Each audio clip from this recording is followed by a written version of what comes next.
سب سے برا مال پتہ ہے کیا ہے؟ جو بغیر محنت کے بھیک مانگ کے حاصل ہو. سب سے برا مال. یہ انسان کے اندر غیرت ختم کر دیتا ہے. اپنے گھر کی باتیں بتانی نہیں چاہیے, لیکن بعض دفعہ اس سے موٹیویشن بہت ملتی ہے. کل کی بات ہے, کل کی. اپنے 3 بیٹوں کو جو تھوڑے بڑے ہو گئے میں نے بلا کے بٹھایا اپنے سامنے. آپ پوچھ سکتے ہیں کہ بیٹھا ہوئے ہیں, 2 یہاں بیٹھے ہوئے ہیں. میں نے کہا دیکھو, زندگی میں کچھ بھی ہو جائے, کیسے برے حالات ہوں, مجھے یہ خبر نہ ملے کہ کسی کے سامنے ہاتھ پھیلایا ہے. جس دن یہ خبر ملی نا, اس دن گردن اڑا دوں گا میں. مر جاؤ بھوک سے. پھر میں نے اپنے حالات بتائے ان کو, اپنے حالات بتائے کہ مجھے کس کس موقع پہ کتنی شدید ضرورت پڑی ہے. اللہ نے مجھے بچایا کہ نہ مر جاؤں گا بھائی, ہاتھ نہیں پھیلانا. اللہ نے بچایا, میرا کمال نہیں ہے. اور مانگنے کے 2 طریقے ہوتے ہیں. ایک تو یہ کہ پیسے دے دو, ایک یہ ہوتا ہے کہ منہ ایسا بنا کے لے کے جاؤ کہ اگلا کہے یار یہ پیسے لے یار. منہ سڑا ہوا. منہ ہمیشہ اچھا رکھو بھائی, اللہ کا دیا بہت کچھ ہے اور ہے بھی بہت کچھ. ہم تو کہتے ہیں نا حالات خراب. خراب کہاں ہے حالات؟ جھوٹ بولتے ہیں حالات خراب. جو آدمی 2 ٹائم پیٹ بھر کے روٹی کھا رہا ہے اس کے حالات خراب نہیں ہے, باقی سب ہوس ہے. یہ جو میں نے کہہ دیا نا کیسے کیسے برے حالات آئے لیکن اللہ نے ہاتھ پھیلانے سے بچایا, تو وہ برے کا مطلب جو جس کو لوگ برا سمجھتے ہیں, ورنہ وہ برے نہیں تھے. ہم اس میں بھی اپنے آپ کو بادشاہ سمجھتے تھے. اللہ کا دیا بہت ہے بھائی. برے تو حالات ہم نے اللہ کا شکر ہے کبھی زندگی میں دیکھے ہی نہیں. برے حالات کا مطلب ہوتا ہے 2-3 ٹائم کا فاقہ ہو, پڑے ہوئے ہوں, روٹی نہیں ہے. ایسے حالات کبھی بھی نہیں آئے. یہی حالات آ گئے, وہ بیمار ہے تو فلانے کا ہے, بائک میں پیٹرول کے پیسے نہیں ہے تو کوئی بات نہیں, WR کیا خیال ہے, WR کبھی نہیں ہے تو تھوڑا پیدل نکل جاؤ, 1 گھنٹہ پہلے نکل جاؤ. اچھا ہے واکنگ, پہلے زمانے میں لوگ پیدل ہی آیا کرتے تھے. کیا خیال ہے, 2 گھنٹے کی واک ہو جائے گی. تو بھیک مانگنا بہت, ابھی رمضان ہے نا تو دیکھو بھکاری کیسے نکلیں گے, بے غیرت کہیں کے, موٹے موٹے مستنڈے حرام خور. سعودی عرب میں پاکستانیوں کو نکالا جا رہا ہے, دبئی سے پاکستانیوں کو نکالا جا رہا ہے. افریقہ بھی, میں ساؤتھ افریقہ سے ہو کے آیا ہوں, وہاں کا ویزا انتہائی مشکل کر دیا پاکستانیوں کے لیے. پوری دنیا میں بھیک کی جو منہ لے کے جاتا ہے نا, سڑا ہوا منہ, وہ پاکستانی لے کے جا رہا ہے. سب نہیں ہے الحمدللہ, یہاں خرچ کرنے والے بھی بہت زیادہ ہیں, لیکن ان بے غیرت بھکاریوں نے پوری دنیا میں ہمارا امیج خراب کر دیا ہے. کوئی شلوار قمیض والا نظر آ جائے نا, لگ رہا ہے یہ پیسے مانگنے آیا ہے یہاں پہ. تو اپنے بچوں کی ابھی سے تربیت کرو کہ مر جانا کسی کے سامنے ہاتھ بولو نہ پھیلانا. کوئی خودکشی کا گناہ نہیں ملے گا اگر مر گئے تو. اللہ سے کہہ دینا اللہ تو نے عزت سے زندہ رکھنا تھا تو رکھ لیتا نا, تو اللہ پھر رکھتا ہے عزت سے. ہمارے ایک استاد تھے, ان کے پاس ایک شخص آیا, کہنے لگا میں آپ کو اپنے خرچے پہ حج کرانا چاہتا ہوں. انہوں نے کہا نہیں, وہ میرے پاس تو پیسے ہیں حج کے, لیکن میں اس دفعہ میرا ارادہ نہیں ہے. ہم نے کہا آپ کے پاس تو پیسے نہیں. انہوں نے کہا بھائی میں کسی کے خرچے پہ حج پہ نہیں جانا چاہتا ہوں. صحیح ہے نا. انہوں نے کہا یا تو اتنا بے تکلف دوست ہو نا جس سے بہت فری ہو انسان. ایک اجنبی آدمی کا میں اتنا بڑا احسان لوں جس سے سلام دعا نہیں ہے, دوستی یاری نہیں ہے, کتنا بڑا احسان لوں کہ اتنے لاکھ روپے مجھ پہ حج پہ خرچ کرے, اور میں پھر جب بھی اس سے ملوں تو نظریں نیچی رکھوں کہ اس نے مجھے حج کرایا تھا. انہوں نے کہا نہیں. تو ہم نے کہا آپ پہ تو پھر فرض حج کیسے کرو گے؟ انہوں نے کہا ہم اللہ سے کہہ دیں گے اے اللہ تو نے اپنے گھر بلانا تھا تو ہمارے خرچے پہ بلا لیتا نا. صحیح ہے نا, دوسروں کے خرچے پہ کیوں بلا رہا ہے؟ ہاں, جس سے انسان کی بے تکلفی ہو نا وہ ایک الگ بات ہے. بے تکلفی ہو, دوستی یاری ہو, وہ ایک الگ بات ہے. جب بے تکلفی نہیں ہے, جان پہچان نہیں ہے, آپ کو جو ہم اپنے خرچے پہ حج کراتے ہیں بھائی ہم آپ کو جانتے نہیں ہیں, یہ تھوڑی کہ جو بھی پیسے دے آپ نے جیب میں رکھ کے نکل لیے. جس سے بے تکلفی ہوتی ہے. بھیک کا مطلب کیا ہوتا ہے؟ بھیک کا مطلب یہ ہوتا ہے جب آپ اس سے پیسے لے رہے ہو تو آپ کو تھوڑا سا احساس ہوتا ہے کہ اگلے کا احسان لے رہا ہوں میں. اٹ از کالڈ بھیک. ہدیے میں یہ نہیں ہوتا. ہدیے میں یہ نہیں ہوتا. ہدیے میں الٹا ہوتا ہے. جب کوئی گفٹ دے رہا ہوتا ہے تو لینے والے کا احسان ہوتا ہے کہ آپ ہمیں گفٹ دے رہے ہیں, آپ نے ایکسپٹ کر لیا, آپ کے بڑا شکریہ. مجھے کتنی آفریں حجوں کی آئی ہیں, عمروں کی آئی ہیں, میں نے زندگی میں صرف 2 حج کیے ہیں. آپ کا کیا خیال ہے مجھے ہر سال آفر نہیں آتی ہوگی؟ نہیں آئی میرا خیال ہے بات. میں مشہور تو 2014 سے ہوں اور بہت سارے لوگوں سے تعلقات تو 2006 سے ہیں. تو میں ہر سال حج پہ جا سکتا ہوں دوسروں کے خرچوں پہ, لیکن میں نے زندگی میں صرف کتنے حج کیے ہیں؟ 2 حج کیے ہیں. اور حالانکہ آفر ہر سال کی ہے. پہلا حج میں نے کیا وہ تو جامع الرشید نے کرایا, اور وہ بڑے مخلص لوگ تھے. اس وقت تو میری جیب میں دیلا نہیں ہوتا تھا, تو ہمارے بڑے تھے, ان سے تو خدمت لینا, یہ تو بڑے ماں باپ کا تو احسان نہیں ہوتا نا. ماں باپ تو جو کر رہے ہیں وہ تو احسان تو ہے, لیکن یہ کہ وہ احسان لینا تو فخر کی چیز ہے نا. دوسرا حج جو میں نے کیا تو بیچ میں بہت لوگوں کی آفریں آئیں حج کے لیے. ایک چیز تو یہ تھی, بھائی میں آپ کو جانتا نہیں ہوں, بے تکلفی نہیں ہے, میں کیوں آپ کا احسان لوں. دوسری چیز یہ کمرشلائز یوز. حج کی جو بڑی بڑی ایجنسیاں ہیں وہ مشہور لوگوں کو لے کے جاتی ہیں کہ آپ کو ہم فری میں لے کے جائیں گے, لیکن آپ نے ہمیں پروموٹ کرنا ہے. جانے والے جاتے ہیں, مجھے ان پہ کوئی اعتراض نہیں ہے. میں نے کہا بھائی میں کمرشل یوز نہیں ہوگا. بھائی یہ کوئی ناجائز ہے؟ بھائی ناجائز نہیں ہے, یہ علماء کے وقار کے خلاف ہے کہ اللہ کا رسول کا نام دنیا میں بیان کر کے آپ نے اپنے آپ کو مشہور کیا, اب آپ اس شہرت کا منجن بیچنا شروع کر دیں. سمجھ رہے ہو کہ نہیں سمجھ رہے؟ جو لوگ مجھے ہوٹلوں کے افتتاح کے لیے بلاتے ہیں سب فری پھوکٹ کے ہوتے ہیں, ورنہ مشہور آدمی کہیں ریبن کاٹنے جائے نا تو کئی لاکھ روپے اس کا ہدیہ ہوتا ہے. سمجھ رہے ہو؟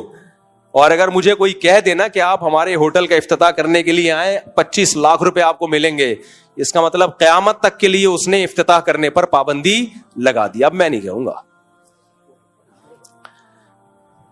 اس لیے کہ ہمارے حضرت فرمایا کرتے تھے کہ پیسہ کمانے کا ناجائز طریقہ بھی اختیار نہ کرو, نامناسب طریقہ بھی اختیار نہ کرو. یہ ناجائز تو نہیں ہے لیکن نامناسب ہے, علماء کے وقار کے خلاف ہے یہ کہ آپ کسی کے جنرل اسٹور پہ جا رہے ہیں, وہاں سے 2 کھجوریں کھا رہے ہیں. وہ جدہ میں ہمارے ایک دوست ہیں, ان کا بہت زبردست جنرل اسٹور ہے, بڑے کروڑ پتی آدمی ہیں وہ. تو انہوں نے بتایا کہ بالی ووڈ کے ایکٹر آتے ہیں ہمارے یہاں, 1 کھجور کھانے کے اتنے لاکھ روپے لیتے ہیں. سمجھ رہے ہو؟ بالی ووڈ کے ایکٹر آئیں گے مشہور, ہماری شاپ میں آئیں گے, ڈبے سے 1 کھجور نکالیں گے, کھائیں گے اور ویڈیو بنائیں گے. ہم اس 1 کھجور کے ہم انہیں لاکھوں روپے دیتے ہیں. میں نے کہا یہ تو بڑا نقصان ہے. کہتے ہیں نقصان نہیں ہے, وہ لاکھوں ہمیں ریٹرن ہوتے ہیں کروڑوں کی شکل میں. کھجور ہماری ہی بکتی ہے. پھر سمجھتے ہو گے نہیں سمجھتے؟ تو میں بھی ایسا کر سکتا ہوں کہ 2 کھجوریں میں کھا لوں اور میں یہ بول دوں کہ آپ کھجوریں کس سے خریدا کرو؟ ان سے. میری تو زندگی بھر کی کھجوریں فری, اور اس کا بیڑا غرق, کیونکہ 4 گھر اور 19.25 کی کھجوریں بہت آپ کے سمجھ سے بالا تر ہیں. اب بچے ہو آپ, سوری میں معذرت چاہتا ہوں, میں نے آپ لوگوں سے ایسی باتیں کی جو آپ کے مینٹل لیول سے, اب 1 2 بچوں کے ساتھ یہ باتیں سمجھ میں نہیں آئیں گی. 1 بیوی 2 بچوں کے ساتھ یہ باتیں, ایک بیان صرف بالغوں کے لیے رکھوں گا میں. اصل میں بہت آگے چلا جاتا ہوں میں آپ کے مینٹل لیول سے. جب زیادہ آگے کی باتیں ہوتی ہیں نا تو پھر سمجھ سے بالا تر ہو جاتی ہے. 19.25 کا مطلب یہ سمجھیں گے ہی نہیں. ایک جگہ میں نے کہیں بیان میں کہا 19.25, تو نیچے کسی نے کمنٹس میں تھوڑے دن پہلے تو 16.5 تھے. کچھ تھوڑے دن پہلے تو 16.5 تھے, یہ 2-3 سال میں 19.25 کیسے ہو گئے؟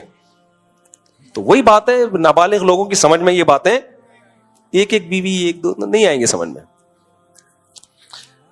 جب زیادہ بیویاں ہوں تو پھر بولیں گے 16.5 سے 3 سال میں صرف 19.25. پھر یہ جس دن یہ ذہن بن گیا نا, میں سمجھوں گا آپ کی سمجھ میں میرا بیان آنے لگا ہے. جس دن یہ ذہن بن گیا کہ یار چند سال پہلے 16.5 اور 3-4 سال کے بعد صرف 19.25, تو یہ جب یہ سوچ بن گئی آپ کی تو میں بولوں گا اب الحمدللہ آپ جو میں ذہن بنانا چاہتا ہوں وہ ذہن الحمدللہ بن گیا ہے. لیکن ابھی بھی زیادہ تر لوگوں کی سمجھ میں نہیں آ رہا ہے کہ کیا کہ خیر چھوڑو, نہیں آئے سمجھ میں, قیامت کے دن سمجھ میں آ جائے گا انشاءاللہ. اچھا ہم جلدی سے بات کو سمیٹ کے ختم کرتے ہیں. تو بات یہ چل رہی تھی کہ ہاں تو میں یہ عرض کر رہا تھا کہ یہ جو ہاتھ پھیلانا ہے نا یہ بہت بری عادت ہے, بہت بری. اللہ کی عادت ہے جس نے ایک دفعہ ہاتھ یوں کیا گیا ہمیشہ کے لیے. تو اپنے بچوں کو کل میں نے بٹھا کے تھوڑے تھوڑے سمجھدار ہو رہے ہیں نا, پر نکلنا شروع ہو رہے ہیں, یہ کام نہیں کرنا بھائی, یہ کام نہیں کرنا. تو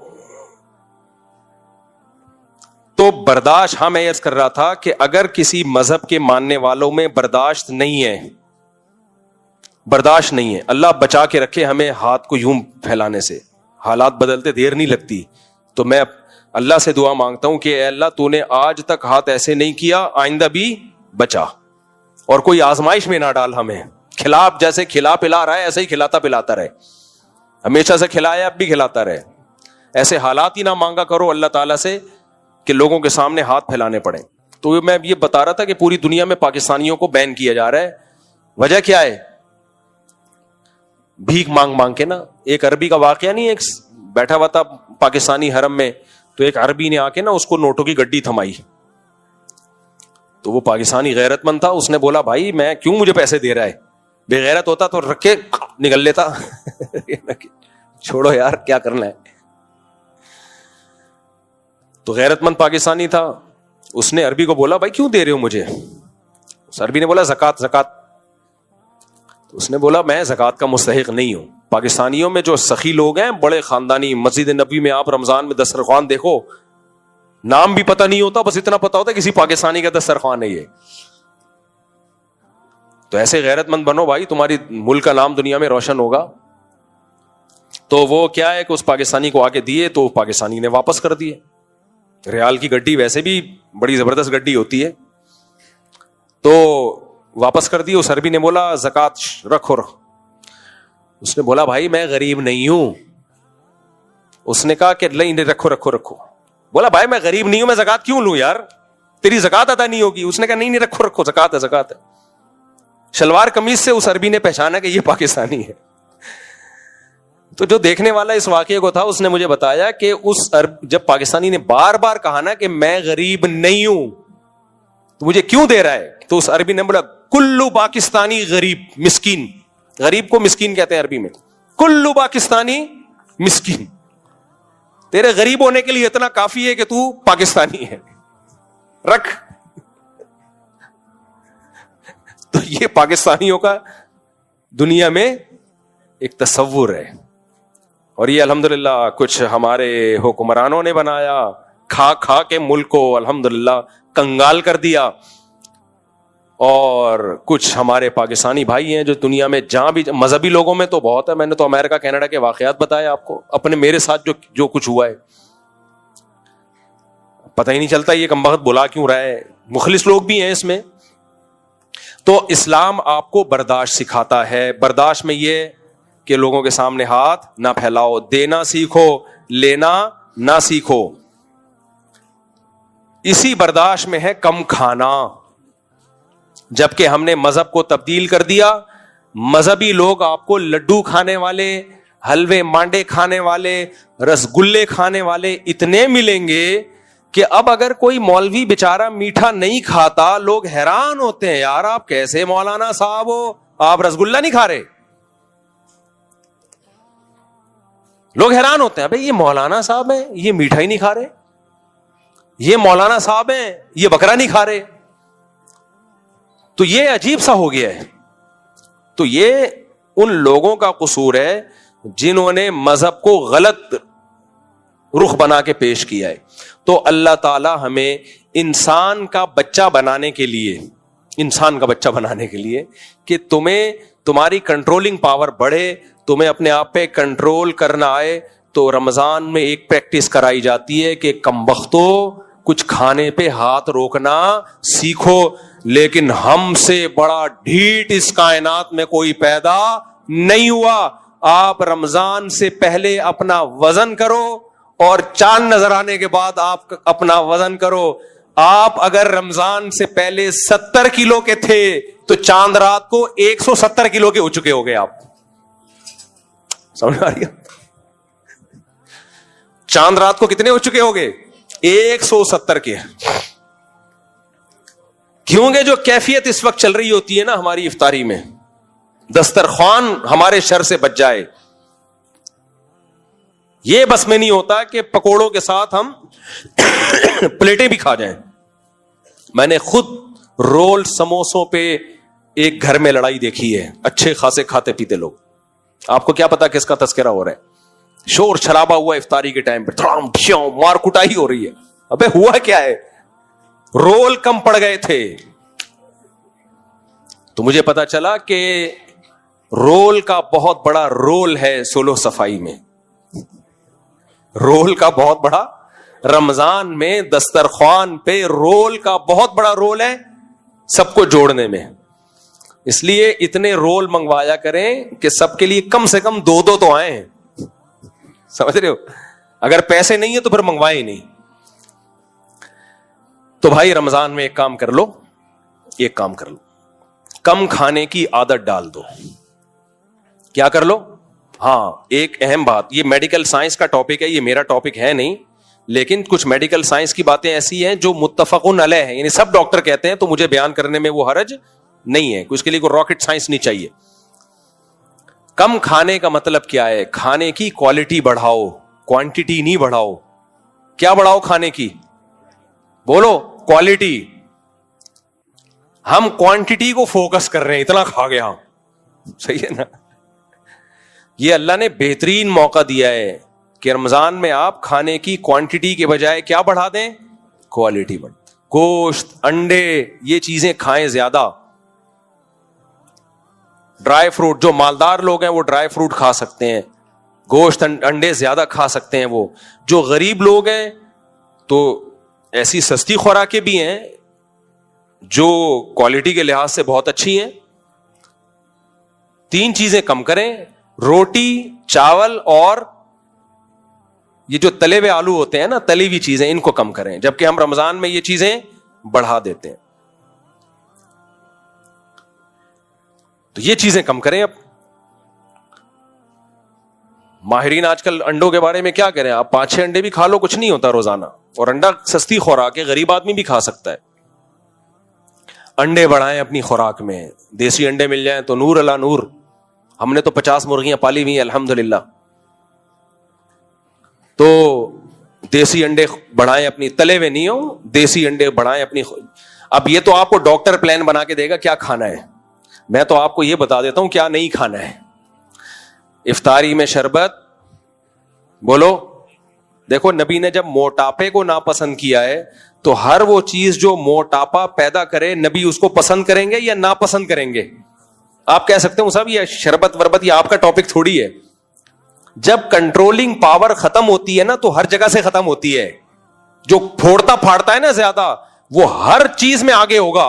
وہ بد نظری میں بھی آگے ہوگا, وہ نشے میں بھی آگے ہوگا. شریعت ہمیں کھانے پہ کنٹرول کروا کے کنٹرولنگ پاور بڑھانا چاہ رہی ہے. تو اس سے پتہ چلتا ہے جس نے دسترخوان پہ کنٹرول کر لیا تو جب کوئی غیر محرم عورت گزرے گی نظر پہ بھی وہ کنٹرول کر سکے گا.